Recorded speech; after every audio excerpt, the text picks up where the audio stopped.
So a couple of years ago, Paul and I were visiting his grandparents in the Poconos, and for some reason I just started craving minestrone soup.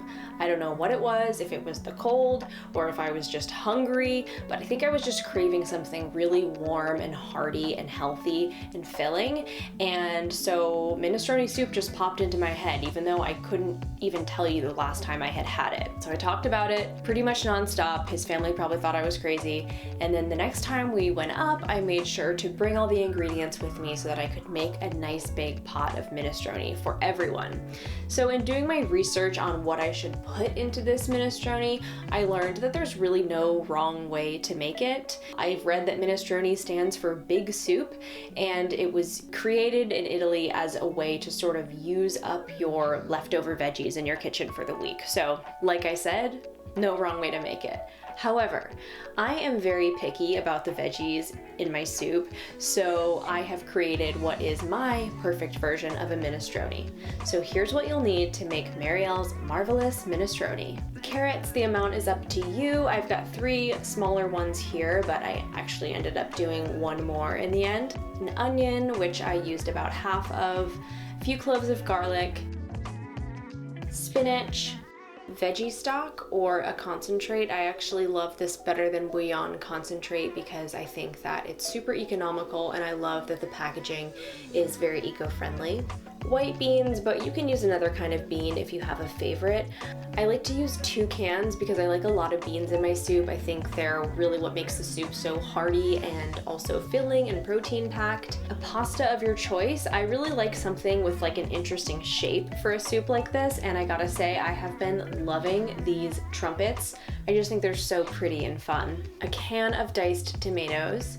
And lastly, some Italian seasoning. So I'm basically cheating here because I'm using this like pre-packaged Italian seasoning blend. It's just so much easier. This is what I always use, but it's basically a blend of sage, basil, thyme, marjoram, and rosemary. So first, chop up your carrots. Like I said, I ended up doing another one. If I had bigger carrots, I'd probably just do 2. And now we're going to dice the onion, and like I said, I used about half of this one. And I'm putting the diced onions and carrots in the same bowl since I'll be adding them in the same step. Next, chop up your garlic. So I did get to make this soup for Paul's grandfather before he passed away, and he loved it, but his one complaint was that I didn't use enough garlic. So I'm using 3 cloves here, but I always hear his voice in my head saying, could use a little more garlic. And I'm also giving my spinach a rough chop. I'm super particular about the textures of my vegetables, and I hate when there's just like big wilted pieces of spinach in your soup and they get all like wrapped around your spoon. Oh my god, I hate that. So I like to give my spinach a rough chop. So now I'm going to warm up some olive oil in a large pot on medium-low heat. And I'm throwing in the carrots and onions, also a little salt and pepper, and I'm just gonna start sauteing. So I'm going to saute these for maybe like 5 to 8 minutes until they kind of start softening and the onions get a little more clear. And now I'm adding in my garlic. I'm also adding in my Italian herbs here. It's good to warm up your herbs and spices a little bit to release the maximum flavor. And I'm obviously not measuring, but I am dumping in a ton because this is going to be the major flavor component for the minestrone. And so I'm just continuing to saute for a few more minutes. So now I'm adding in my water, which I don't really measure, but as you can see, I'm filling up the bowl that I used for the carrots and onions a few times. And I almost always end up adding in more water at some point, but ultimately it's up to you of how brothy versus how thick you want the soup. And I'm also adding in my canned diced tomatoes. Once the water is pretty well on its way to a boil, I am going to add in the bouillon, about a tablespoon. And so now I'm really going to just let the whole thing cook down. We want the veggies to get really soft and the flavors to all blend together. I'm continuing to stir, and then I'm also going to do some taste tests to see if I need to add more veggie stock or any other herbs or spices. So I'm going to share my tip about pasta and soup. You could cook the pasta right into the soup, and if you're serving it all at once, that's totally fine.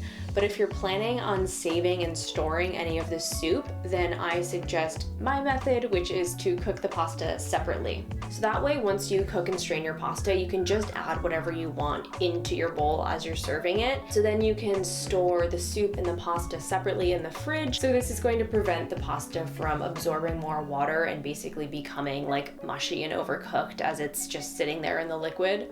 So now adding my beans in, since they're already cooked, I usually do this toward the very end. I don't like my beans getting too overcooked and mushy, but I do like them to absorb a little bit of the flavors. And at the very end, usually because I have an electric stove, I'll usually turn the heat off and then add in my spinach and just kind of give it a stir. Spinach wilts extremely quickly, so that's really all the time you need. So now the soup is ready and I'm going to spoon it into my bowl. And then I'm going to add in my desired amount of pasta. So I'm not quite done yet because I like to add one last topping. Minestrone is typically served with parmesan, so of course I'm going to do a vegan parm. And I like to just sprinkle a little on top, and it adds a little bit more zest and a little bit of creaminess. So there you have it. That's how you make Marielle's Marvelous Minestrone. It's filling, it's healthy, it's delicious, and it makes for great leftovers because in my opinion, it starts tasting better and better every day. Like I said, there's no wrong way to make it, but in my mind, and I'm definitely biased, this is the best way. Thanks for watching. Like this video if it made your mouth water, subscribe for more forkable content, and I'll see you next time. Bye!